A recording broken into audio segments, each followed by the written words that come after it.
Hello students, did you see part 1 of chapter 3? अगर नहीं देखा है तो जल्दी कीजिए, उसका लिंक जो है मैंने इस वीडियो के डिस्क्रिप्शन में दे रखा है। उस पार्ट को देखिए और ज्वाइन बैक कीजिए पार्ट 2 ऑफ चैप्टर 3 के लिए, जिसमें आज हमारा टॉपिक है how big is my hand. Last session में हमने देखा कि किस तरह से हम मैथमेटिकली निकालते हैं या फिर कभी कभार गेस करते हैं the area and perimeter of a regular shape. तो हमने वहां पे स्क्वायर, रेक्टेंगल, इस तरह के रेगुलर शेप्स को देखा था। अगर मान लीजिए मैंने कोई ऐसी चीज आपको दे दी और उसका एरिया और पेरीमीटर निकालने के लिए कहा कि जिसका शेप रेगुलर नहीं है, जैसे हमारा हाथ जो है और हैंड जो है, that is not a polygon, तो इसका आप एरिया या पेरीमीटर कैसे निकालोगे? तो डायरेक्ट जंप कीजिए पेज नंबर 38 पर। यहां पे देखिए एक हैन मतलब कि मुर्गी एंड एक डॉग मतलब एक कुत्ता। तो एक मुर्गी और एक कुत्ते का फुटप्रिंट दिया हुआ है। ये भी रेगुलर शेप नहीं है, मगर इन शेप्स को हमने क्या किया है, प्लॉट किया है एक स्क्वायर शीट के ऊपर। तो जब हम स्क्वायर शीट के ऊपर प्लॉट करते हैं इस तरह के नॉन रेगुलर शेप्स, तो कुछ रिजल्ट्स निकल के आते हैं। बहुत ध्यान से देखिए, आपको क्लियरली यहां पे दिख जा रहा है कि डॉग का जो फुटप्रिंट है काफी बड़ा है हैन के फुटप्रिंट से। अब चले आते हैं पेज नंबर 39 पर। यहां पे एक टाइगर की फुटप्रिंट दी हुई है और उसको प्लॉट कर दिया गया है एक स्क्वायर शीट पर। तो चलिए इसका एरिया और पेरीमीटर हम निकालने की कोशिश करते हैं। आपको दिख ही रहा है कि एक रेक्टेंगल ऑलरेडी बना हुआ है। हम ट्राई करते हैं बाकी पॉसिबल रेक्टेंगल्स इस स्क्वायर शीट में ड्रॉ करने के लिए। तो हमने देखा कि हम 5 रेक्टेंगल्स बना सकते हैं इस फुटप्रिंट के अंदर। तो एक रफ एस्टिमेट निकालते हैं कि इस टाइगर के फुटप्रिंट का एरिया कितना होगा। तो कैसे निकालोगे आप?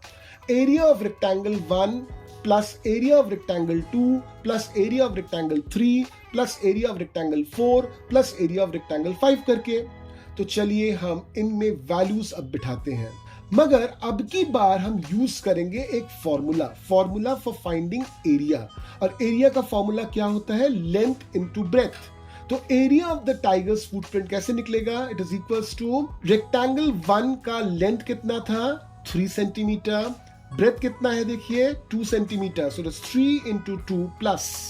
ठीक उसी तरह से length of the rectangle 2 which is again 3 centimetre, breadth of the rectangle 2 which is 2 centimetre, यानी कि 3 इंटू 2 प्लस। ठीक उसी तरह से रेक्टेंगल 3 का area into breadth that is 2 into 2 plus.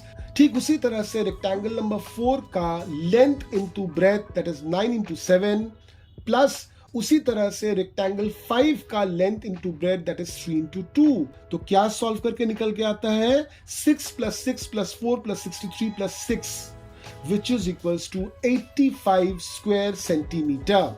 अब चलिए इसका पेरीमीटर निकालते हैं।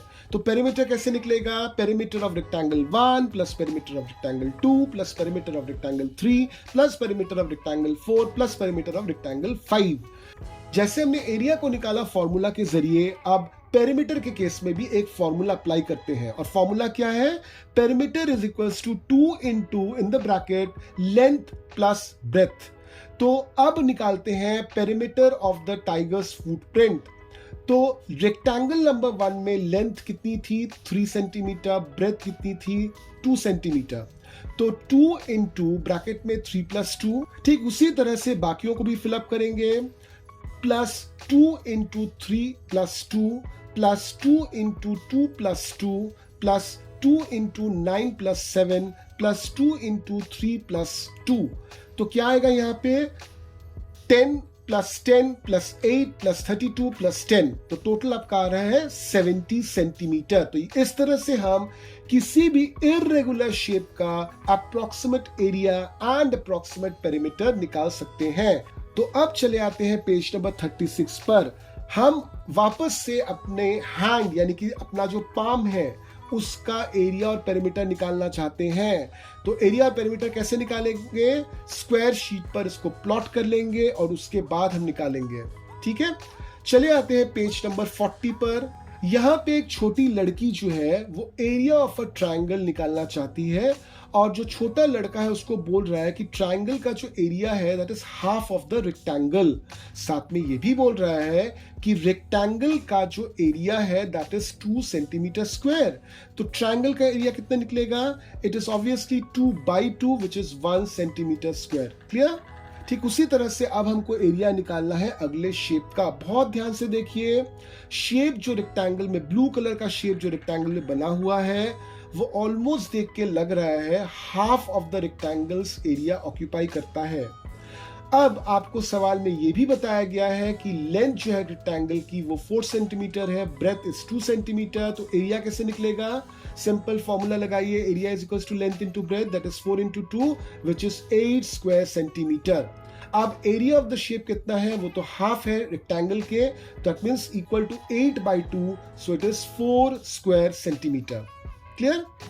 अब देखते हैं अलग अलग शेप्स का एरिया कैसे निकाला जाता है। चले आते हैं ए पर। यहां पर देखिए मैंने ए को एक रेक्टेंगल के अंदर रेड में मार्क किया है। बहुत ध्यान से देखिए, तो ये रेक्टेंगल के एरिया का हाफ लगता है। तो रेक्टेंगल का एरिया निकाले लेंथ इनटू ब्रेथ करके। तो यहाँ पे लेंथ कितना है रेक्टेंगल का? 4, ब्रेथ कितना है? 3, सो 4 into 3 is equals to 12 square centimetre. तो ए का एरिया कितना निकलेगा? 12/2 is equals to 6 square centimetre. चले आइए फिगर बी पर। यहां पर भी हमने एक रेक्टेंगल बनाया है। बहुत ध्यान से इस फिगर को देखिए। लेंथ ऑफ बी कितनी है? ये 1 सेंटीमीटर, 1 सेंटीमीटर, इधर का हाफ सेंटीमीटर, इधर का half centimetre. So it is 1 + 1 + 0.5 + 0.5 which is 3 centimetre. अब चलिए ब्रेथ ऑफ बी निकालते हैं। इधर का 1 सेंटीमीटर, इधर का 1 सेंटीमीटर, इधर का 0.5, इधर का 0.5, तो कितना निकला? 3 centimetre. So what is the area of B? It is length into breadth which is 3 into 3 which is 9 square centimetre. चले आते हैं फिगर नंबर सी पर। तो यहां पे बहुत ध्यान से देखिए, फिगर सी में 2 फुल स्क्वायर्स हैं और 4 हाफ स्क्वायर्स हैं। एरिया एक स्क्वायर का कितना है? 1 into 1। तो हाफ स्क्वायर का एरिया कितना निकलेगा? It is 0.5 square centimetre. So what is the area of C? It is 1 + 1 + 0.5 + 0.5 + 0.5 + 0.5 which is 4 square centimetre. अब चले आते हैं फिगर नंबर डी पर। तो फिगर नंबर डी को भी मैंने एक रेक्टेंगल के अंदर डाला है, रेड कलर के रेक्टेंगल के अंदर। यहां पे बहुत ध्यान से देखिए, 5 फुल स्क्वायर्स हैं और 2 हाफ स्क्वायर्स हैं। तो फुल स्क्वायर का ऑलरेडी हमने एरिया निकाल लिया था 1 स्क्वायर सेंटीमीटर, और हाफ स्क्वायर्स का एरिया है 0.5 स्क्वायर सेंटीमीटर्स। तो एरिया ऑफ डी कैसे निकलेगा? 6 स्क्वायर सेंटीमीटर। अब चले आते हैं ई पर। यहां पर भी for the sake of simplicity मैंने पूरी तरह से रेक्टेंगल बना दिया है जिसके अंदर इस शेप को रखा है, और मैंने हर एक सेल्स को मार्क भी कर दिया है। तो यहां पर एरिया ऑफ ई कैसे निकलेगा? It is area of 18 full squares plus 6 half squares, यानी कि 18 into 1 plus 6 into 0.5 which is 18 plus 3 which is 21। अब फाइनली चले आते हैं एफ पर। बहुत ध्यान से देखिए, इस फिगर को मैंने 2 पार्ट में डिवाइड करके रखा हुआ है व्हाइट लाइन के जरिए।